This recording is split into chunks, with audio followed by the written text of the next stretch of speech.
Hi friends, இன்றைக்கி நம்ம பார்க்க போகிறது ஓப்போ A15ங்கிற ஒரு மாடல். செம்ம டேமேஜ் பண்ணி வச்சுருக்காங்க. டோட்டல் யூனிட்டுமே டேமேஜ் ஆகிருக்கு. கேமராவிலேருந்து ஏர் ஸ்பீக்கர் வரைக்கும் எல்லாமே டேமேஜ் ஆகிருக்குது. ஸோ இந்த டோட்டல் யூனிட்டையுமே நம்ம சேஞ்ச் பண்ணிவிட்டு எப்படி பண்ணலாம் அப்படிங்கிறத பார்க்கலாம். வாங்க வீடியோக்குள்ளே போகலாம். பேக் பேனல் வந்து ஓப்பன் பண்ணிக்கலாம். கேர்ஃபுல்லாக ஓப்பன் பண்ணணும், ஏன்னா பேக்கில் ஃபிங்கர் பிரிண்ட் இருக்கிறதால அது டேமேஜ் ஆகாமல். மெயின் போர்டு ஸ்க்ரூ எல்லாமே நம்ம இப்போ ஓப்பன் பண்ணிடலாம். பிசிபியோடைய கவர் போர்டு அது ரெண்டையுமே ரிமூவ் பண்ணிப்போம்.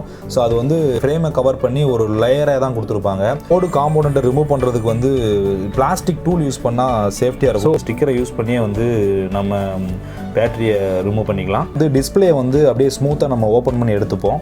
ஃபைனலாக இப்போ நம்ம டிஸ்பிளே வந்து ரிமூவ் பண்ணிடலாம். டிஸ்பிளே பழைய டிஸ்பிளேயை தூக்கி போட்டுட்டு புது டிஸ்பிளேயை வந்து ஃபிட் பண்ணி அசம்பிள் பண்ணுவோம்.